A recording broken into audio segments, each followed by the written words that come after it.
दोस्तों ये महाभारत की एक सांझ का दूसरा पार्ट है। अगर आपने पहले पार्ट को नहीं देखा तो उसका लिंक आपको डिस्क्रिप्शन बॉक्स में मिल जाएगा। तो युधिष्ठिर और भीम दोनों जंगल में दुर्योधन को ढूंढ रहे हैं और दुर्योधन छुपा हुआ कहता है, अपने स्वार्थ के लिए तुमने अपने गुरुओं को, अपने दोस्तों को, अपने रिश्तेदारों को बेरहमी से मारा और अब भी तुम महात्मा पांडवों की खून की प्यास नहीं बुझी है। मैं जानता हूँ, पर युधिष्ठिर, सुयोधन कायर नहीं है। अपने आप को कह रहा है कि मैं कायर नहीं हूँ और तब तक मैं तुम्हारी सत्ता स्वीकार नहीं करूँगा जब तक मैं जिंदा हूँ। ठीक है, कहता है कि तुम पांडवों ने ना सभी को बेरहमी से मारा है, बहुत जुल्म किया है सबके ऊपर। अपने स्वार्थ के लिए तुमने अपने दोस्तों और गुरुओं को जान से मारा है और अब भी इतना कत्ल करके भी तुम्हारे खून की प्यास नहीं बुझी है। तुम और कत्ल करना चाहते हो, तुम यहाँ पर मुझे भी मारने आ गए हो, लेकिन जब तक मैं जिंदा हूँ तब तक तुम्हारी गुलामी नहीं करूँगा, तुम्हारी सत्ता स्वीकार नहीं करूँगा। अब भीम दुर्योधन की ये बातें सुन के कहते हैं, तो फिर आ न बाहर और दिखा अपनी हिम्मत।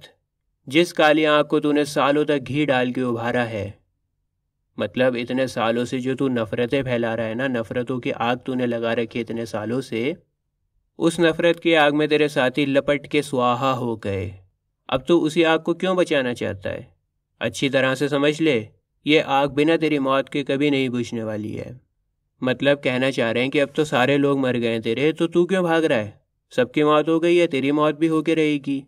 दुर्योधन छुपा हुआ कहता है, जानता हूँ युधिष्ठिर, बहुत अच्छी तरह से जानता हूँ, लेकिन सोच लो, मैं थक के चूर हो गया हूँ, मेरी सेना तितर बितर हो गई है, बर्बाद हो गई है, मेरा कवच फट गया है, मेरे हथियार खो गए हैं, मुझे थोड़ा टाइम दो युधिष्ठिर। क्या तुम भूल गए हो मैंने तुम्हें 13 सालों का टाइम दिया था? दुर्योधन कह रहा है कि मैं इस टाइम लड़ने की हालत में नहीं हूँ, बहुत थक गया हूँ, मेरी सेना बर्बाद हो गई है, हथियार मेरे खो गए हैं, कवच भी फट गया है मेरा। तो जैसे मैंने तुम्हें 13 सालों का टाइम दिया था ना, वैसे ही अब तुम मुझे भी टाइम दो, ताकि मैं दोबारा से ताकतवर बन सकूँ, लड़ने के काबिल हो सकूँ। अब ये कौन से 13 सालों की बातें कर रहा है, ये मैं आपको बता देता हूँ। देखो दुर्योधन ने क्या करा था, युधिष्ठिर को शतरंज कहते हैं चेस को, तो शतरंज का खेल इन्होंने खेला और युधिष्ठिर को हरा दिया था शतरंज में। खेल हारने के बाद शर्तों के अनुसार युधिष्ठिर को 13 सालों तक अपने भाइयों और पत्नी द्रौपदी के साथ में जंगलों में गुजारनी पड़ी और इन 13 सालों में उन्हें इस तरह से रहना था जिससे कोई उन्हें पहचान न सके। इसके पीछे बहुत बड़ी हिस्ट्री, आपको ज़्यादा जानने की ज़रूरत नहीं है। तो वो कहते हैं कि जिस तरह से मैंने तुम्हें 13 साल का टाइम दिया था ना, वैसे ही तुम भी मुझे टाइम दो। युधिष्ठिर ये सुनकर हंस पड़े और कहा, 13 साल का टाइम दिया था? दुर्योधन, तुमने तो हमें वनवास दिया था, तुमने सोचा कि 13 साल जंगल में रहेंगे तो हमारा उत्साह ठंडा हो जाएगा, हमारी ताकत कम हो जाएगी, हमारी हिम्मत टूट जाएगी और तुम आराम से बिना किसी मेहनत के जीत जाओगे। इतनी ज़्यादा अपनी तारीफें मत करो, इतना अच्छा मत समझो अपने आप को। दुर्योधन छुपा हुआ कहता है, युधिष्ठिर, तुम तो धर्म पर चलने वाले कहलाते हो, तुम्हें इस बात पर घमंड भी है कि तुम अधर्म नहीं करते हो, फिर तुम्हारे रहते तुम्हारी आंखों के सामने ऐसा अधर्म हो? सोचो तो। मतलब दुर्योधन ये कहना चाह रहा है कि तुम तो बहुत धर्म को मानने वाले हो, मैं इस टाइम लड़ने की हालत में नहीं हूँ, और धर्म ये कहता है कि अगर मैं लड़ने की हालत में नहीं हूँ तो युद्ध नहीं हो सकता। अगर तुमने मुझे इस हालत में मार दिया तो अधर्म होगा, तो फिर ये अधर्म मत करो। दुर्योधन यहाँ पर अपनी जिंदगी को बचाने के लिए बातें बना रहा है। दोस्तों ये बातें सुन के भीम को हंसी आ जाती है और वो कहते हैं, अच्छा, तो अब तुझे धर्म की याद आ रही है। ये बात बिल्कुल सही है कि कायर और हारे हुए लोग ये आखिर में जाके, जब उनके पास में कोई चारा नहीं होता, तो वो धर्म का सहारा लेते हैं।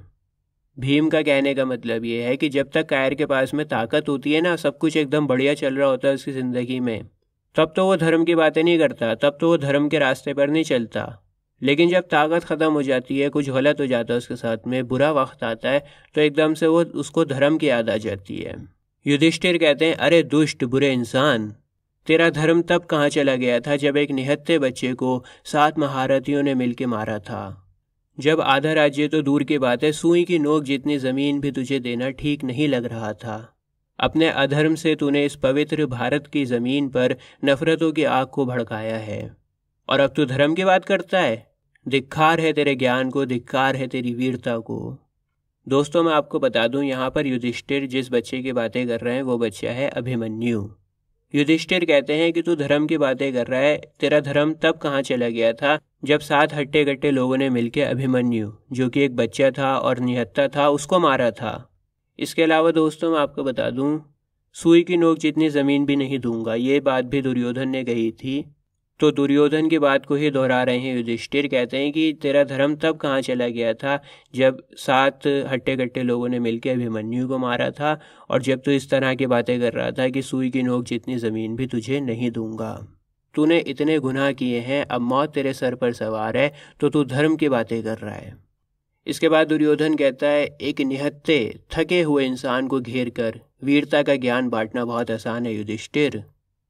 मुझे तो बहुत अफसोस है, मैं इस बात के लिए तुम्हारी तारीफ नहीं कर सकता हूँ। मतलब तुमने मुझे घेर रखा है, मैं निहत्था हूँ, कमज़ोर हूँ, थका हुआ हूँ इस टाइम पर, और मेरी इस हालत पर जो तुम ज्ञान बांट रहे हो वीरता का, ये तो बहुत आसान है, मैं इसकी तारीफ नहीं करूँगा।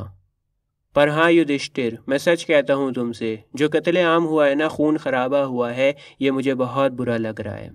इस खून में संधे सिंहासन पर बैठ के राज्य करने में मुझे अब कोई दिलचस्पी नहीं है।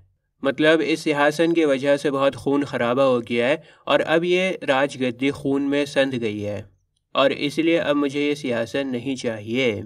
आगे कहता है दुर्योधन, युधिष्ठिर तुम आराम से जाओ और राज्य करो, मैं तो जंगल में जाके भगवत भक्ति में दिन बिताऊंगा। अब भगवत भक्ति मतलब श्री कृष्ण की भक्ति करूंगा।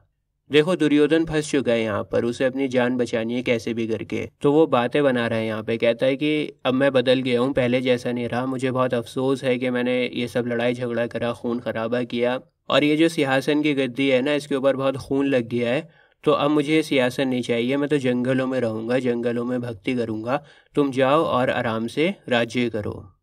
दुर्योधन की ये बातें सुन के भीम कहते हैं, बेकार है दुर्योधन, तेरी ये सारी कूटनीतियाँ मक्कारियाँ सब बेकार हैं। अपने गुनाहों की वजह से तू अब किसी भी तरह से बच नहीं सकता, बाहर निकल के लड़ाई कर, बस यही एक चारा तेरे पास में बचा है, बाहर आना पड़ेगा और लड़ना पड़ेगा।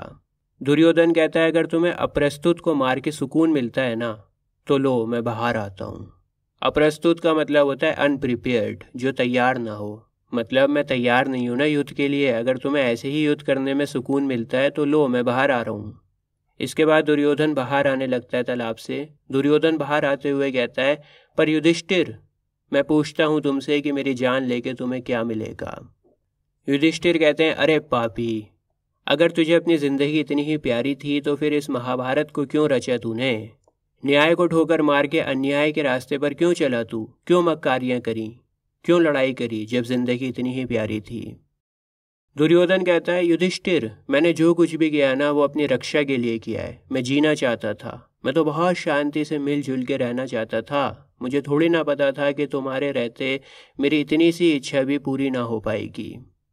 देखो यहाँ पर दुर्योधन पांडवों पर इल्ज़ाम लगा रहा है। वो कहता है कि जो महाभारत हुई है ना, ये तुम्हारी वजह से हुई है, मैं तो बहुत शांति से मिलजुल कर रहना चाहता था, और लड़ाई मैंने अपनी रक्षा के लिए करी है, तुम लोग मुझे परेशान कर रहे थे इसलिए मैंने लड़ाई करी है।